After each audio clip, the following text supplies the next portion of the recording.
as minhas pregações pela manhã, vocês devem saber que eu estou pregando em Colossenses. Faz tempo que eu não prego aos domingos pela manhã. A última vez foi durante o nosso tempo em que nós não tínhamos culto aqui presencial, por causa da questão da pandemia. E a última pregação foi em Colossenses 3, versículos 18 e 19. Essa sessão, ela abrange o versículo 18 do capítulo 3 até o capítulo 4, versículo 1. Então essa seria a parte 2 desse sermão, desse longo sermão, né? Ou dessa longa porção que abrange aí todos esses versículos até o capítulo 4, versículo 1. Então vamos ler Colossenses capítulo 3, versículos 18 até o capítulo 4, versículo 1. Veja o que diz Colossenses 3, do 18 até o capítulo 4, versículo 1. Diz assim: Esposas, sede submissas ao próprio marido, como convém no Senhor. Maridos, amai vossas esposas e não a trateis com amargura. Filhos, em tudo obedecei a vossos pais, pois fazê-lo é grato diante do Senhor. Pais, não irritem os vossos filhos, para que não fiquem desanimados. Servos, obedecei em tudo ao vosso Senhor segundo a carne, não servindo apenas sob vigilância, visando somente agradar homens, mas em singeleza de coração, temendo ao Senhor. Tudo quanto fizerdes, fazei-o de acordo, fazei-o de todo o coração, como para o Senhor e não para homens, cientes de que recebereis do Senhor a recompensa da herança. A Cristo o Senhor é que estáis servindo, pois aquele que faz injustiça receberá em troco a injustiça feita, e nisso não há acepção de pessoas. Senhores, tratai os servos com justiça e com equidade, certos de que também vós tendes Senhor no céu. Irmãos, a carta aos Colossenses, ela é uma das cartas chamadas de cartas da prisão. Essas cartas são 4 cartas ao todo: Efésios, Filipenses, Colossenses e Filemão. Essas são as 4 cartas escritas na prisão. Paulo estava preso em Roma, era uma prisão domiciliar, de modo que ele contava ali de certa liberdade no que diz respeito à exposição do Evangelho. Paulo ali naquela prisão, então, ele escreve essas 4 cartas, e Colossenses é uma carta escrita com um propósito muito específico. Colossenses ela foi escrita com o objetivo de corrigir uma falha ou prevenir os irmãos acerca de algo terrível que estava acontecendo ali naquela região. Havia uma heresia chamada heresia de Colossos, diferente de qualquer outra heresia, porque era um mix de falsos ensinamentos. Então nós tínhamos ali na heresia de Colossos elementos de filosofismo. Nós vemos lá no capítulo 2, versículo 4 e versículo 8, questões do tipo raciocínio falazes, vãs filosofias, sutilezas enganosas. Paulo então alerta seus leitores acerca desse aspecto da heresia de Colossos, o filosofismo. Havia um outro elemento também na heresia de Colossos, que era o legalismo judaico. E vão percebendo, meus irmãos, a composição, essa miscigenação que havia nessa heresia. Era um agrupamento de falsos ensinos que compunham aí a heresia de Colossos. Então, um outro elemento, outro ingrediente desse falso ensino era o legalismo judaico. No capítulo 2, aí também no versículo 8, versículo 11, versículo 16, e no capítulo 3, versículo 11, nós vemos Paulo alertando os irmãos acerca das questões, acerca da circuncisão, leis alimentares, observâncias de dias. Então havia ali também elementos do judaísmo que compunham a heresia de Colossos. Então nós tínhamos o filosofismo, filosofias vãs, nós tínhamos elementos do judaísmo, tínhamos também o misticismo grego. E onde nós vemos isso? No capítulo 2, no versículo 18, leia comigo, irmãos, capítulo 2, versículo 18, veja o que Paulo diz nesse texto, capítulo 2, versículo 18: ninguém se faça árbitro contra vós, pretextando humildade e culto a anjos. Isso é elemento de misticismo, baseando-se em visões, enfatuando sem motivo algum na sua mente carnal. Então nós temos aí um outro ingrediente na heresia de Colossos, que era o misticismo. E também nós tínhamos o ascetismo, que nós vemos no versículo 16 do capítulo 2, na parte A, no versículo 21 e no versículo 23 do capítulo 2 também. E o que diz aí o ascetismo? Bom, é a filosofia que defende a abstenção de alimentos e de prazeres. Então, percebam aí, irmãos, a lambança que era a heresia de Colossos. A heresia de Colossos, então, compunham basicamente 4 ingredientes. Primeiro ingrediente, o filosofismo, capítulo 2, versículo 4 e versículo 8, nós vemos isso. Um outro ingrediente, o legalismo judaico, capítulo 2, versículo 8 também, versículo 11, versículo 16 e capítulo 3, versículo 11. Nós vemos aí o legalismo judaico. Terceiro ingrediente que compunha a heresia de Colossos, o misticismo grego. Eles adoravam anjos, lidavam ali com adivinhações. Capítulo 2, versículo 18 é o texto a que se refere a isso. E o ascetismo, que diz respeito a uma obtenção de santidade por meio de restrições alimentares e de prazeres. Nós vemos isso no capítulo 2, versículo 16a, versículo 21 e versículo 23. Então essa era a heresia de Colossos. Tudo isso, meus irmãos, afetava diretamente a pessoa de Cristo. Afetava diretamente não o aspecto pessoal de Cristo, mas também a sua divindade. É nesse texto aqui, no texto de Colossenses, que nós lemos que em Cristo habita toda a plenitude da glória de Deus. Então Paulo ele escreve com o objetivo de rebater essa heresia aqui, porque ela estava, além de outras coisas, afetando um aspecto fundamental da cristologia, os 2 aspectos fundamentais da cristologia, que é a humanidade de Cristo e a sua divindade. A essa altura, eu não sei se vocês já somaram aí, fizeram as continhas na cabeça de vocês, mas existem muitos grupos hoje em dia que são sincréticos assim também. Não é verdade? Vocês saberiam dizer para mim algum grupo que é sincrético hoje em dia, que comporta vários elementos na sua doutrina? Vocês sabem dizer algum? Saberiam dizer algum movimento ou alguma religião? Catolicismo romano possui vários elementos? Possui, não possui? Espiritismo, né? Cristianismo. Que movimento mais vocês acham que a gente pode enquadrar nessa realidade sincrética? Vamos lá, meus irmãos. Não se intimidem. Adventismo sétimo dia, a questão da observância dos sábados, por exemplo, restrições alimentares e elementos do cristianismo também. Testemunhas de Jeová também. Testemunha de Jeová é terrível, né? Nossa. Os mormons.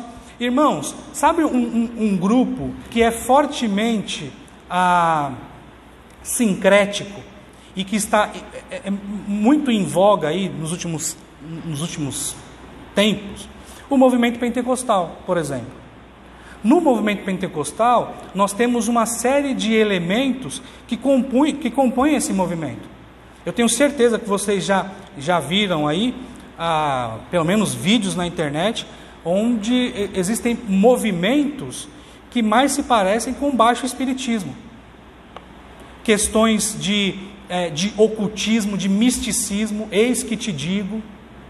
Questões de gnosticismo, Deus me revelou, então eu tenho um conhecimento especial, um conhecimento que ninguém tem, então eis que te digo, Ronaldo, eis que te digo. Então esse eis que te digo, ninguém sabe, só quem sabe sou eu e Deus. Então eu tenho um conhecimento especial, eu tenho algo que ninguém tem, eu tenho uma gnose que ninguém tem, um conhecimento que ninguém tem.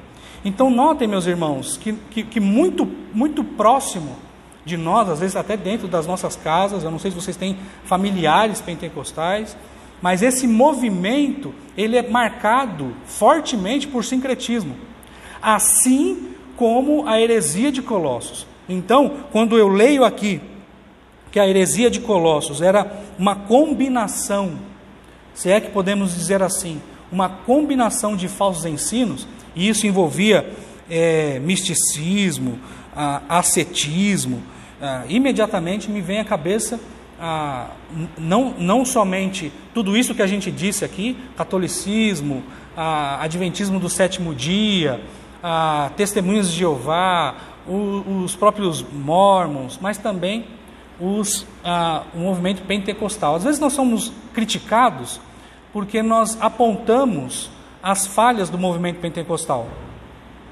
Nós somos às vezes severamente criticados por causa disso. Mas notem, meus irmãos, isso aqui é muito mais sério do que a gente imagina.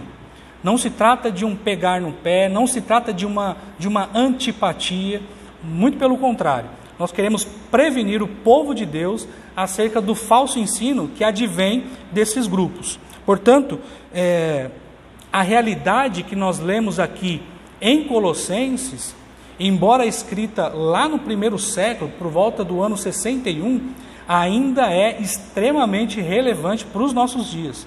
Existem grupos sincréticos hoje que ameaçam a nossa comunidade, a comunidade da fé, da mesma forma que existia no primeiro século. Portanto, essa carta aqui, o estudo que nós vamos ter aqui, o estudo que extraímos de Colossenses é extremamente relevante e contemporâneo.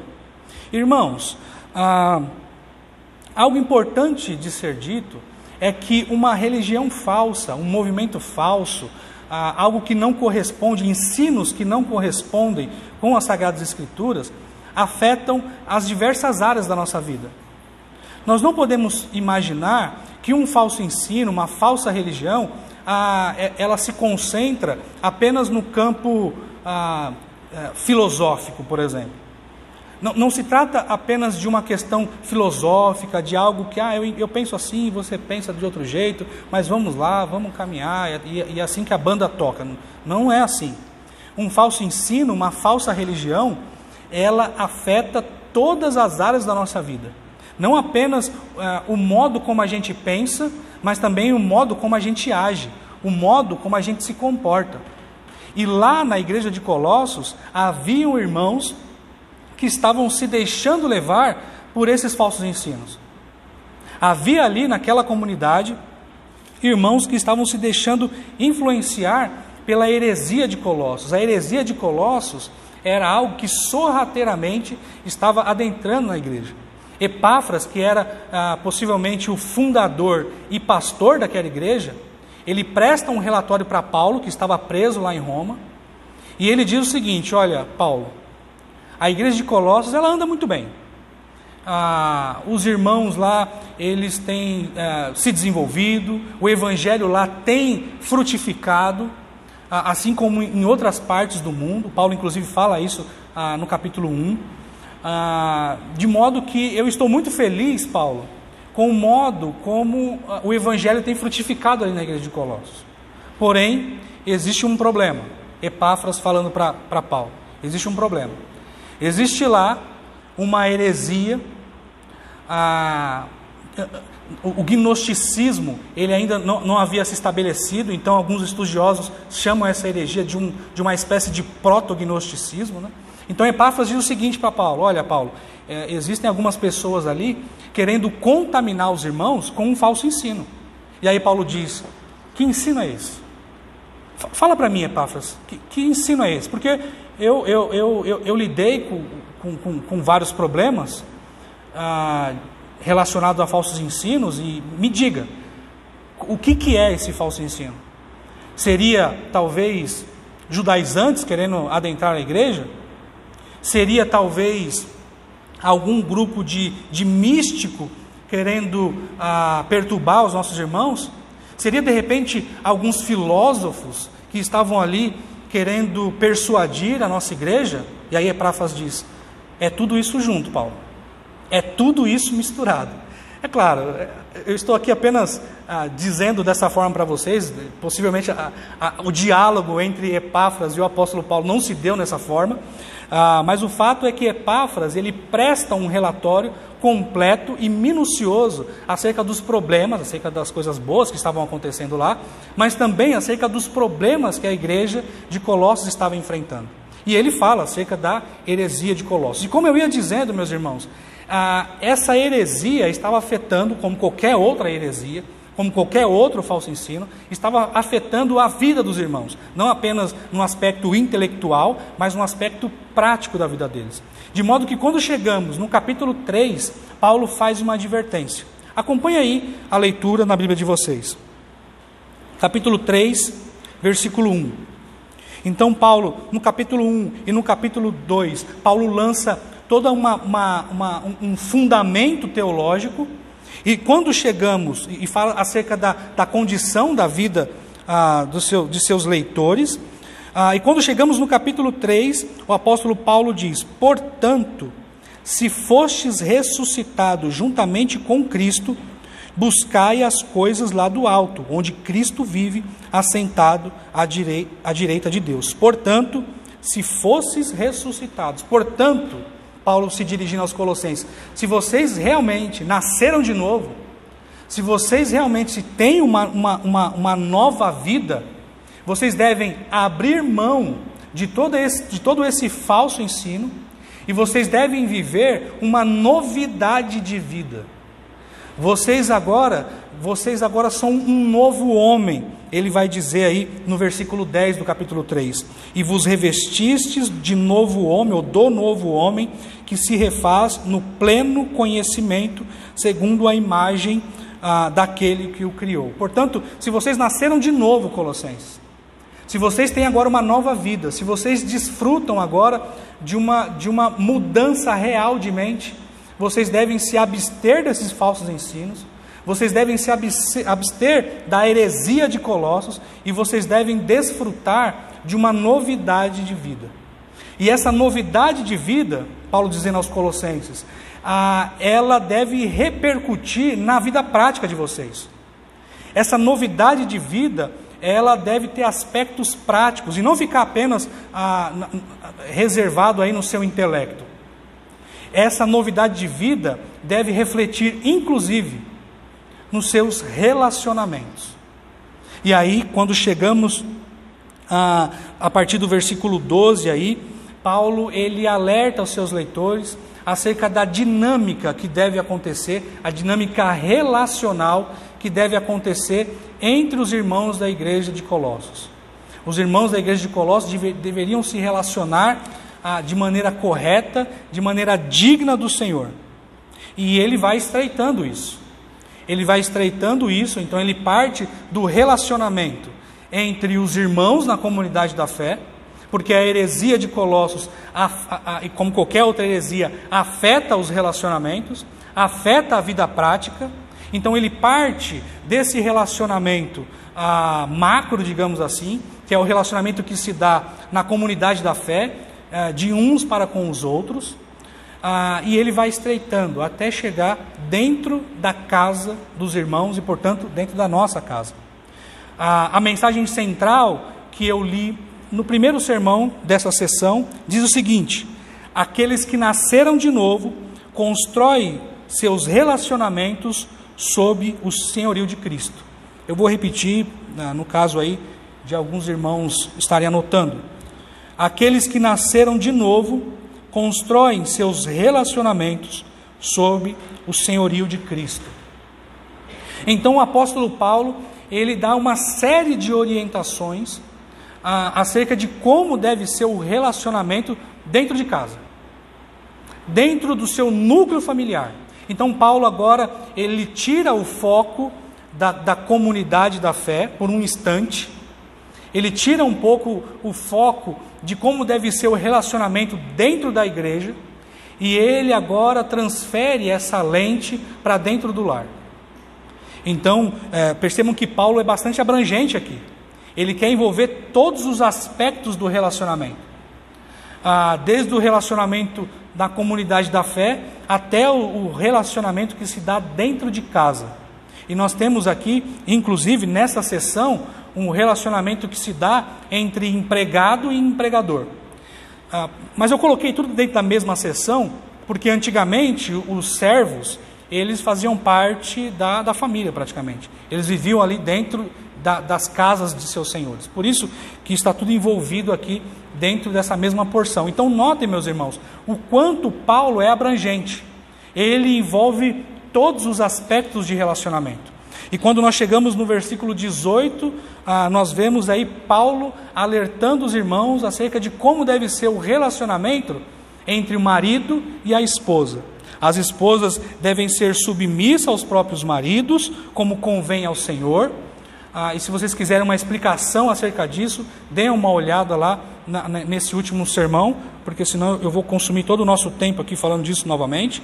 E no versículo 19, ele olha para os maridos e diz: maridos, amai vossas esposas e não a trateis com amargura. Então, a dinâmica entre marido e esposa, ela se dá num contexto de submissão e de amor. O relacionamento entre marido e esposa, portanto, deve ser regado de submissão e de amor. Um casamento bem ajustado, ele se fundamenta nessas bases: submissão e amor. Uma submissão dócil e pronta por parte da mulher, e um amor entregue e dedicado e sacrificial por parte do homem. Mas ele não para por aí. E aí agora sim nós entramos aqui na porção onde nós estudaremos. Paulo agora vai falar do relacionamento entre os filhos e os pais. Eu achei muito providencial hoje, porque hoje os juniores não têm aula, né? Então eles estão aqui, meus alunos estão aqui. Então, dependendo do gesto que eu fizer aqui, quando eu disser está todo mundo comigo, vocês vão estranhar, mas os meus alunos vão saber do que se trata, está todo mundo comigo. Eu peguei um hábito, meus irmãos, de na medida em que eu estou dando aula, eu pergunto, está todo mundo comigo? Aí eu levanto a mão, mas isso aqui é muito antigo, mas eu vou ficar com a mão no bolso aqui para não escandalizar os irmãos.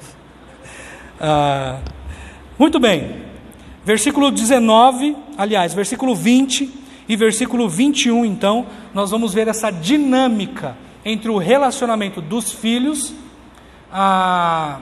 com relação aos pais e dos pais com relação aos seus filhos. E isso é muito importante. Isso é muito importante. Porque nós temos uma crise instalada dentro da família que não diz respeito somente à relação de marido e esposa. Pode nascer aí, mas ramifica para todas as esferas de relacionamentos dentro do lar, dentro da família. Um casamento mal ajustado entre marido e esposa afeta diretamente seus filhos. Eu li um livro há alguns anos atrás, é um livreto na verdade, talvez o Du se lembre disso, nós lemos num seminário um livrete que dizia o seguinte, o tema do livro era: se eu começasse a minha família de novo. Você lembra desse livrinho, Du? É um livretinho assim, né? Eu nem sei se vende mais esse livro, e eu também faz tanto tempo que eu li esse livro, que eu nem sei se é um livro bom. Mas eu lembro de uma pergunta, uma afirmação que o autor fazia. O autor dizia o seguinte: se eu começasse a minha família de novo, eu amaria mais a minha esposa. Isso ficou gravado na minha cabeça ao longo dos anos. Como eu disse para vocês, faz tanto tempo que eu li que eu nem sei, faz muito tempo mesmo, meus irmãos. Eu acho que isso foi no curso básico de teologia, lá para o ano de 2001, 2002. Nossa, faz tempo. Então faz muito tempo. Enfim, se eu começasse a minha família de novo, eu amaria mais a minha esposa. Porque segundo o autor, e eu concordo com ele nesse aspecto, casais que se amam servem de exemplo para os seus filhos. Casais que se relacionam bem, casais que demonstram ali na sua dinâmica de relacionamento amor um pelo outro, reflete isso de maneira muito positiva para a vida dos filhos. Portanto, se existe um mal instaurado dentro de algumas famílias, possivelmente ele é resultado, além de todas as questões, né? Além de todas as questões teológicas, inclusive, mas nós temos uma questão muito prática que diz respeito ao relacionamento do marido e da esposa. E isso acaba afetando o relacionamento dos filhos para com os pais e dos pais, obviamente, para com os filhos. Versículo 20 diz o seguinte: filhos, em tudo obedecei a vossos pais, pois fazê-lo é grato diante do Senhor. O primeiro aspecto do relacionamento entre pais e filhos que nós devemos aprender diz respeito ao fato de que os filhos devem obediência completa aos seus pais. Os filhos devem obediência completa aos seus pais. Possivelmente, meus irmãos, essa porção aqui que nós lemos, especificamente aqui dos filhos em relação aos pais, diz respeito a pais crentes, possivelmente, tá? Isso com base lá no texto de Efésios 6. Então, quando nós vemos aqui essa obediência completa, é provável, meus irmãos, só provável, que o apóstolo Paulo esteja pensando aqui em pais crentes. Então isso significa que já que meu pai não é crente, eu não devo obedecê-lo? Não, meus irmãos, isso não quer dizer isso. Quer dizer unicamente, ou simplesmente, que o texto aqui está pensando nesse perfil de pais, os pais crentes. Mas nós sabemos que nós devemos obediência aos nossos pais, independente se são crentes ou não. Por que eu estou dizendo isso? Se nós olharmos, por exemplo, para os textos do Antigo Testamento, nós vamos ler advertências acerca de honrar pai e mãe. Nós devemos honrar pais e mães, e nesse aspecto de honrar pai e mãe está implícito a questão da obediência. Isso quer dizer então que se o meu pai ou a minha mãe, não crente, me der uma orientação que não corresponde com a palavra de Deus, eu devo acatar? É lógico que não. É lógico que não. Nós temos instruções lá em Ezequiel, por exemplo, onde Deus orienta o povo de Israel a não seguir os ídolos de seus pais, a não seguir a idolatria dos pais, ou não insurgirem nos erros que os pais dele cometeram. Nós vemos Pedro lá em Atos também, falando que importa mais obedecer a Deus do que a homens, quando ele recebe aquela orientação, quando ele é preso, e aí milagrosamente ele é solto da prisão, e aí o Sinédrio manda chamá-los perante eles, e fala assim: olha, nós não dissemos que vocês não devem fazer essas coisas, que vocês não devem pregar a Jesus Cristo? E aí Pedro diz o seguinte: olha, importa mais servir a Deus do que a homens. Essa é uma máxima que vale também para a questão da obediência dos filhos com relação aos pais. Se por acaso um pai não crente der uma orientação que vai contra o ensino bíblico, os filhos obviamente vão dizer não, eu não devo te obedecer, porque isso está em desacordo com as Sagradas Escrituras. Portanto, dito isso, esclarecendo esse fato, o fato é que nós devemos obediência aos nossos pais. Filhos, vocês devem obediência aos pais de vocês. E nós temos uma série de orientações acerca desse aspecto, o aspecto da obediência dos filhos com relação para vocês terem uma ideia de como a desobediência é algo gravíssimo. Paulo relaciona a desobediência aos pais como algo que pertence às pessoas mais depravadas que existem. Olha o que diz, eu vou ler a partir do versículo 28. E por haverem desprezado o conhecimento de Deus, então percebam aqui, meus irmãos, o perfil do homem que desobedece, ou da pessoa que desobedece seus pais. Prestem atenção no perfil que Paulo traça aqui. E por haverem desprezado o conhecimento de Deus, o próprio Deus os entregou à disposição mental reprovável para praticarem coisas inconvenientes, cheios de injustiça ou de toda injustiça, malícia, avareza e maldade, possuindo inveja, homicídio, contenda, dolo, malignidade, sendo difamadores, caluniadores, aborrecidos de Deus, insolentes, soberbos, presunçosos, inventores de males. Prestem atenção no perfil dessa gente. Eles são tudo isso e mais.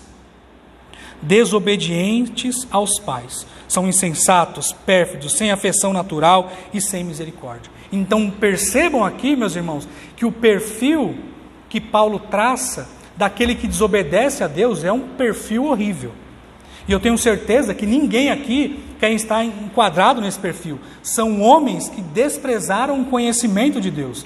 E por desprezarem o conhecimento de Deus, por agirem com desprezo à revelação de Deus, Deus os entregou aos seus próprios desejos. Deus entregou a sua própria carne, de modo que eles são tudo isso que eu disse e mais, desobediente aos pais. Isso é muito terrível, meus irmãos. Percebam então que a desobediência é algo extremamente abominável diante dos olhos de Deus. Jesus Cristo foi alguém obediente, não somente ao Deus Pai, mas também aos seus pais carnais. Leiam aí Lucas capítulo 2, versículo 51. Olha aí, nós temos aí um relato de que Jesus Cristo era submisso aos seus pais. Ele respeitava os seus pais, ele era obediente aos seus pais. Portanto, nós temos um exemplo prático acerca de como deve ser o comportamento dos filhos com relação aos pais. Nós temos uma ação aqui, uma ação marcante que deve ser realizada pelos filhos aqui. Os filhos devem ser obedientes aos seus pais. E essa ação, meus irmãos, ela não é um fim em si mesmo. Essa ação, ela não se esgota aí. Bom, eu sou obediente aos meus pais e vida que segue, é isso aí. Não.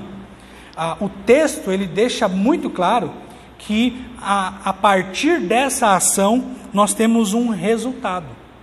Os filhos que agradam a Deus, os filhos que obedecem aos seus pais, eles agradam a Deus. Olha o que diz o finalzinho do versículo 20. Pois fazê-lo é grato diante de Deus, ou pois fazê-lo agrada ao Senhor.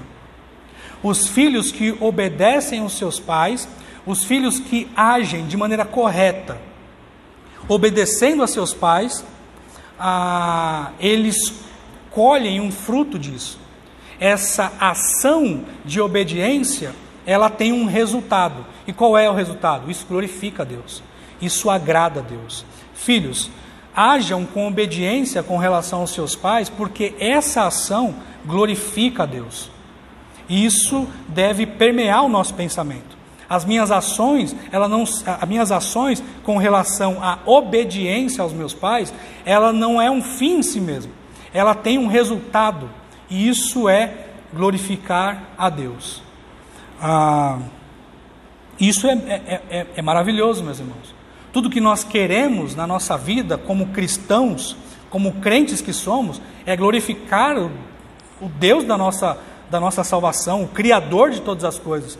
Portanto, quando nós temos uma ação como essa, de obediência, nós estamos certos de que Deus se agrada. Então percebam, meus irmãos, existe aqui uma ação e um resultado. Dentro dessa esfera aí de obediência completa aos pais, nós temos uma ação e nós temos um resultado. Muito bem, versículo 21, e aí agora nós olhamos para a obrigação dos pais com relação aos seus filhos. Então, não são somente os filhos que têm obrigações com relação aos seus pais. Não são somente os filhos que têm deveres com relação aos seus pais. E agora nós vamos olhar aqui quais são os deveres dos pais. Que dia oportuno esse, né? Em que a maior quantidade de filhos da nossa igreja estão aqui junto com os seus pais. Isso é muito bom. O meu filhinho, ele tem 3 anos, ele não está aqui, ele está ali na salinha dele, na classinha, mas eu devo adiantar que é um baita desafio, né? É um baita desafio educar os nossos filhos. É um baita desafio nós olharmos para os nossos pequenos, alguns pequenos aqui já passam dos 20 anos, mas continuam sendo pequenos aos olhos dos pais, continuam sendo seus bebês, mas o fato é que é um desafio muito grande. E eu entendo os filhos aqui. É também um desafio para os filhos obedecer em tudo os pais. Eu sei que é. Eu sou filho também. E é um desafio muito grande. Quando eu estava solteiro, principalmente. Agora, nem tanto. Agora o máximo que eu devo ouvir é: pegue o guarda-chuva, coloque a blusa de frio. Você comeu hoje? A Mônica está cuidando bem de você, brincadeira. Isso não. Mas eu sei que é um desafio muito grande para os filhos obedecerem a seus pais. Portanto, meus irmãos, estamos aqui entre irmãos e irmãos pecadores. E isso é importante que nós saibamos. Estamos todos aqui no mesmo patamar. Somos pais e filhos imperfeitos. E pelo fato de sermos pais e filhos imperfeitos, nós devemos buscar um referencial que é perfeito. Nós só chegaremos à plenitude do conhecimento de Cristo e, portanto, de uma prática aprovada por Deus, se nós olharmos para Ele, para aquele que é perfeito, justo, reto, santo. Portanto, se eu quero um padrão como filho, eu devo olhar para Cristo. Um padrão de comportamento de um filho aprovado por Deus, eu devo olhar para Cristo, que em tudo obedeceu a seus pais terrenos e também o seu Pai celestial. Se eu quero ser um pai aprovado por Deus, meu Deus, eu tenho o Pai de todos os pais, o Pai todo-poderoso, o Pai que nos disciplina quando precisa disciplinar e age com amor e misericórdia, e quanto amor e quanta misericórdia Ele tem derramado sobre nós. Portanto, nós temos exemplos perfeitos. Tudo que nos cabe saber acerca desse relacionamento de pais e filhos está contido aqui nas Sagradas Escrituras, de modo que eu não preciso me agregar ou agregar ao meu conhecimento superstições, vãs filosofias, nenhum aspecto místico, nada disso. Eu devo rejeitar essas coisas, eu devo rejeitar tudo isso e me nutrir da santa palavra de Deus. Esse era o pensamento de Paulo. É isso que Paulo estava pensando quando escreve essa porção das Escrituras. Ele diz: Colossenses, olhe para as Sagradas Letras. Olhem e prestem atenção para o que eu estou ensinando para vocês. Não se prendam a filosofias vãs, a todos esses elementos do gnosticismo. Não se prendam a livros de autoajuda. Não se prendam a essas práticas ou essas ideias práticas que nós vemos aí na televisão ou em livros seculares. Diga não para o seu filho quando você tiver que dizer não. Existem aí alguns que dizem que você não pode dizer não para o seu filho, porque senão o seu filho vai ficar traumatizado. Meu Deus, quantos nãos eu ouvi da minha mãe. E não era só nãos, era nãos seguido de algo mais, não é mesmo, Tiago? Você lembra do Faísca? Eu e o Tiago estavam brincando um dia desse, dizendo que nós, quando éramos disciplinados pelos nossos pais, nós recebíamos boas palmadas. E aí nós estávamos brincando ali que nós recebíamos as chicotadas, como o chicote do Beto Carreiro World. Ou do Beto Carreiro, né? Beto Carreiro World é o lugar lá. Muito bem. O fato é que existem muitas vãs filosofias hoje, ou falsos ensinos, que querem dizer como nós devemos educar os nossos filhos. E querem ensinar a nós como nós devemos ser pais. Mas não, nós devemos olhar para as Sagradas Escrituras, e o que nós aprendemos é que os pais não devem provocar desânimo nos seus filhos. Os pais não devem agir de modo a desanimar os seus filhos, de fazer com que eles percam o entusiasmo. E como que nós fazemos isso? Como que nós contribuímos para o desânimo dos nossos filhos? O texto aqui, ele diz o seguinte: pais, não irritei os vossos filhos, para que não fiquem desanimados. Ele meio que faz um chamamento. Ele conclama os pais para algo que ele percebe que é extremamente danoso, pelo fato de que havia nesse sincretismo religioso uma ênfase muito grande em determinados aspectos, um rigor muito grande com relação, por exemplo, a questões alimentares. Não coma isso, não beba isso, não faça isso, não. Pelo fato de haver esse elemento na heresia de Colossos, era comum para alguns pais, adeptos a essas heresias, adeptos a esses falsos ensinos, tratar os seus filhos com extremo rigor. Os seus filhos eram tratados com extremo rigor, eram crianças que não desfrutavam de paz. De vez em quando nós vemos crianças assim. De vez em quando nós vemos crianças que parecem robozinhos ali, perto de seus pais. E eu não estou me referindo a nenhuma criança aqui, graças a Deus, da nossa igreja. Eu estou me referindo a falsos pais, porque são adeptos de falsos ensinos, portanto, falsos pais, que não instruem os seus filhos no caminho do Senhor, de modo que agem com um rigor tão grande, com relação aos seus filhos, que os seus filhos vivem apavorados, que os seus filhos vivem amedrontados, e isso acaba desanimando os filhos. Isso acaba criando um sentimento que refreia o desenvolvimento dos filhos. Portanto, o apóstolo Paulo diz: rejeitem a heresia de Colossos. Vocês precisam aprender, irmãos colossenses, que esse falso ensino tem afetado a relação de vocês dentro da igreja. Esse falso ensino tem afetado não só isso, mas também o relacionamento de vocês com os seus cônjuges. Ame a sua esposa, esposas, sede submissa aos seus maridos. Esse falso ensino tem afetado inclusive o relacionamento de vocês com os seus filhos. Não ajam com tanto rigor. Esse rigor com que vocês estão tratando os seus filhos é um rigor herético, é um rigor extraído de falso ensino. Vocês devem disciplinar os seus filhos. Nós vemos isso em provérbios em larga escala. Vocês devem advertir os seus filhos, disciplinar os seus filhos até com vara. Mas isso não deve ser feito sobre as bases do falso ensino. Nós fazemos isso, sim, com temor do Senhor, com amor e com santidade.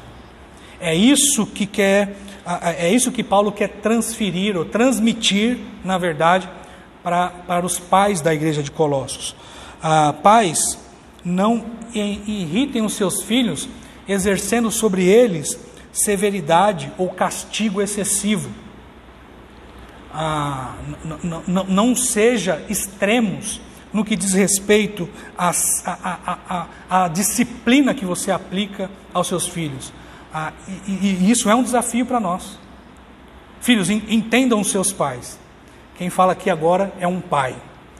Nós tememos que vocês, filhos, caminhem ou trilhem por caminhos tortuosos. A nossa experiência de vida nos faz, e o conhecimento que temos das Escrituras nos faz temer que vocês andem por caminhos tortuosos. Isso nos enche de temor. Nós sabemos, e aí eu digo aos pais crentes aqui, nós sabemos que prestaremos contas sobre o modo como estamos educando vocês. E isso nos enche de temor. Isso nos enche de temor, de modo que muitas vezes erramos, e devemos admitir isso. Nós erramos agindo com severidade com os nossos filhos. Portanto, pais, não provoquem o desânimo dos seus filhos, os irritando ou os desmotivando, agindo assim com castigo e severidade excessiva. Pais, não tratem os seus filhos com aspereza. Tudo é na base do xingo, da ignorância, do desprezo. Pais, não façam isso. Isso é provocar irritação nos filhos. É sobre isso que o texto está lidando. Existem alguns pais, e todos nós devemos estar atentos a isso, todos os pais devem estar atentos a isso, que tecem fortes críticas ou críticas constantes aos seus filhos. Você nunca faz direito isso. Você só faz isso errado. Você nunca acerta isso. Você não... Isso é terrível. Isso é terrível. Eu tenho certeza que para alguns pais aqui, e aí eu estou pensando nos pais aqui que tiveram pais, que nós chamamos os pais da velha guarda. O meu pai, por exemplo, era um alagoano. Meu pai era duro.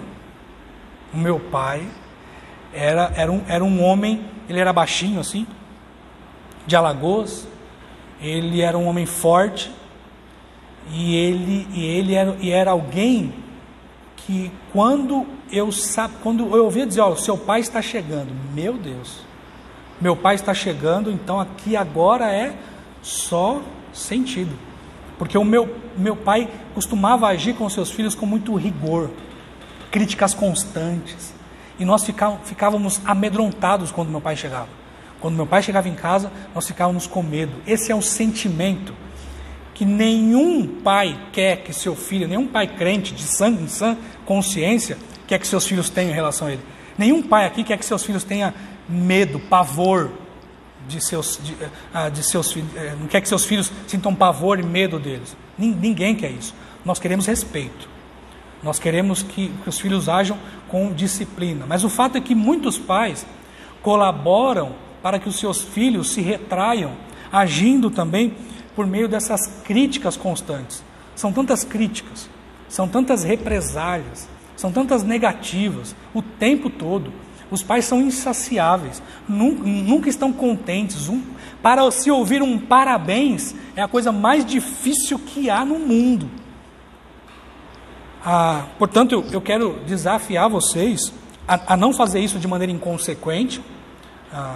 Eu não quero que vocês façam isso sem motivo algum, porque senão vocês estarão sendo mentirosos, mas procurem observar os pontos positivos de seus filhos e os elogiem por isso. Meus parabéns por agir assim, meus parabéns por ter feito isso dessa forma, meus parabéns porque você acertou e caminhou muito, meus parabéns porque você tentou, meus parabéns. Portanto, pais, não irritei os vossos filhos. Não irritei os vossos filhos, porque essa ação, mais uma vez, temos uma ação e um resultado no versículo 20, e nós temos uma ação e um resultado no versículo 21 também. Portanto, pais, não irritem os seus filhos, tenham a ação, ajam de maneira a não irritar os seus filhos, porque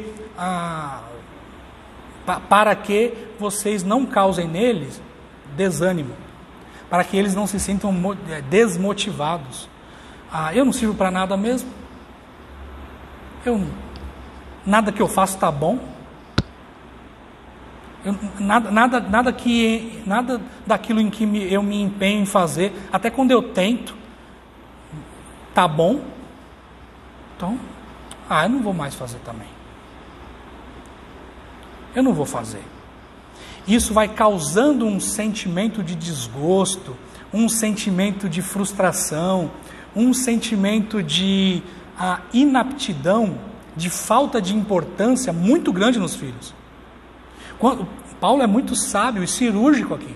Quando ele fala, pais, não irritem os seus filhos, porque do contrário, seus filhos se sentirão desanimados, ele sabe exatamente o que está falando.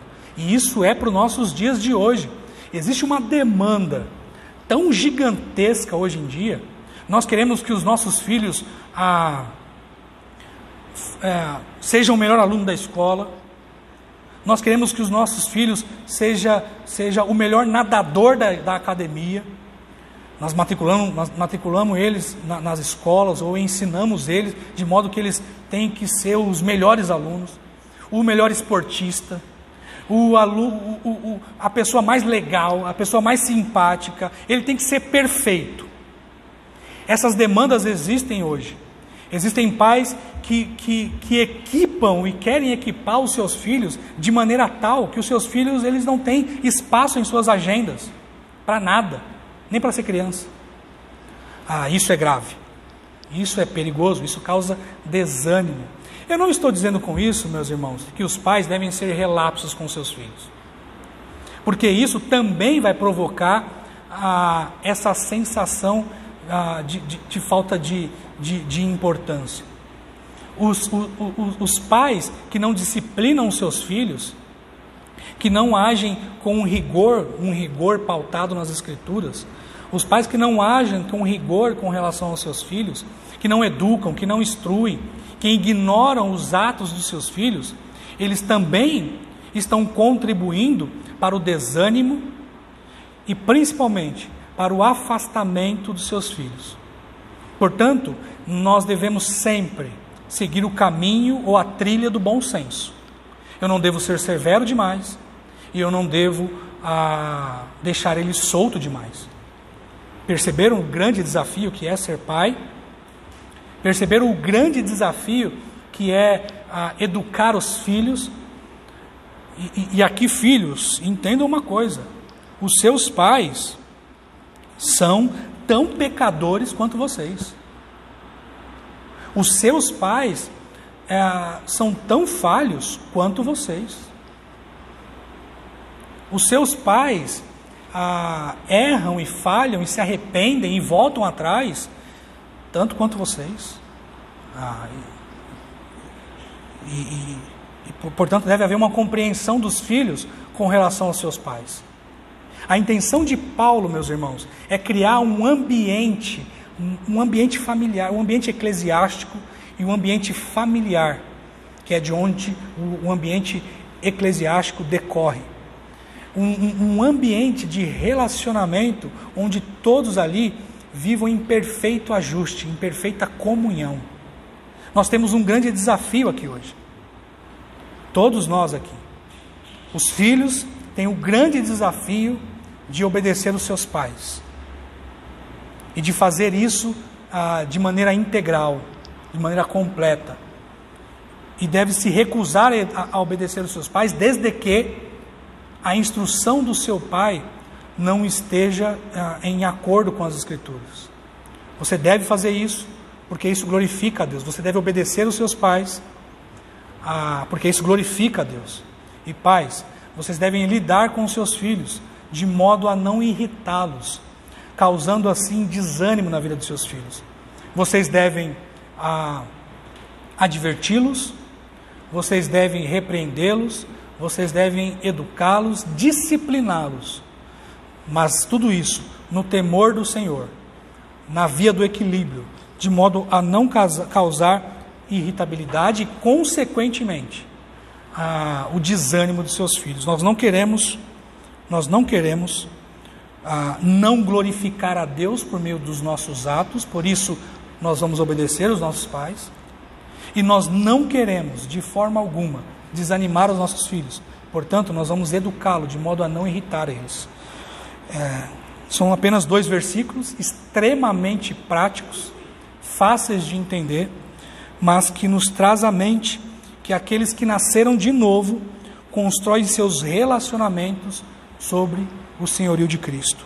Os filhos devem obediência completa aos pais, e os pais não devem provocar o desânimo dos seus filhos. Eu espero que essa verdade cortante, desafiadora, ela penetre no nosso coração e nos faça repensar as nossas atitudes, repensar o modo como nós estamos lidando com os nossos filhos dentro de nossas casas. Vamos orar, irmãos, pedindo para que Deus nos ajude e que nos dê graça.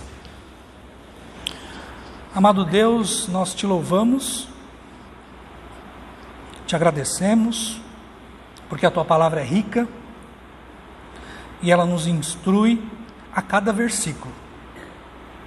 Nós aprendemos aqui hoje que nós devemos obediência aos nossos pais, desde que essa obediência não seja uma obediência cega, que vai contra as diretrizes do Senhor. Nós devemos obediência aos nossos pais e queremos a ajuda do Senhor para fazer isso. Às vezes nós somos egoístas, Senhor. Às vezes nós queremos o nosso próprio bem. Nós queremos satisfazer os nossos desejos e isso muitas vezes é feito de maneira inconsequente. Portanto, nos ajude a olhar para os nossos pais como aqueles que têm a responsabilidade, Senhor, de nos treinar. Por favor, nos ajude. Nos ajude também, Senhor, a educar os nossos filhos de maneira santa, amável, irrepreensível, para que não causemos irritabilidade neles e fazendo com que eles se desanimem e ajam de maneira desanimada e caminhem de modo desanimado, frustrado. Não, Senhor, não queremos isso. Nos ajude a termos um ambiente familiar marcado por todas as coisas que te glorificam: amor, submissão e sabedoria. Nos ajude, Senhor. Nós pedimos essas bênçãos em nome de Jesus.